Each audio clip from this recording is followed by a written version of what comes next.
சென்னை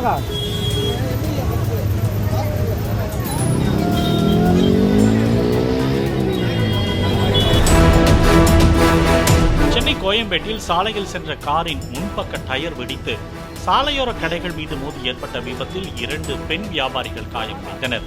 சென்னை அண்ணா நகரை சேர்ந்த துல்கர்கான் என்பவர் மனைவி மற்றும் மகளுடன் காரில் சென்று கொண்டிருந்த போது கோயம்பேடு பகுதியில் முன்பக்க டயர் வெடித்ததால் கட்டுப்பாட்டை இழந்த கார் சாலையோர கடைகள் மீது மோதி விபத்துக்குள்ளானது.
பிளே ஸ்டோர் மற்றும் ஆப் ஸ்டோரில் இருந்து பாலிமர் செயலியை QR கோடு மூலம் பதிவிறக்கம் செய்யுங்கள்.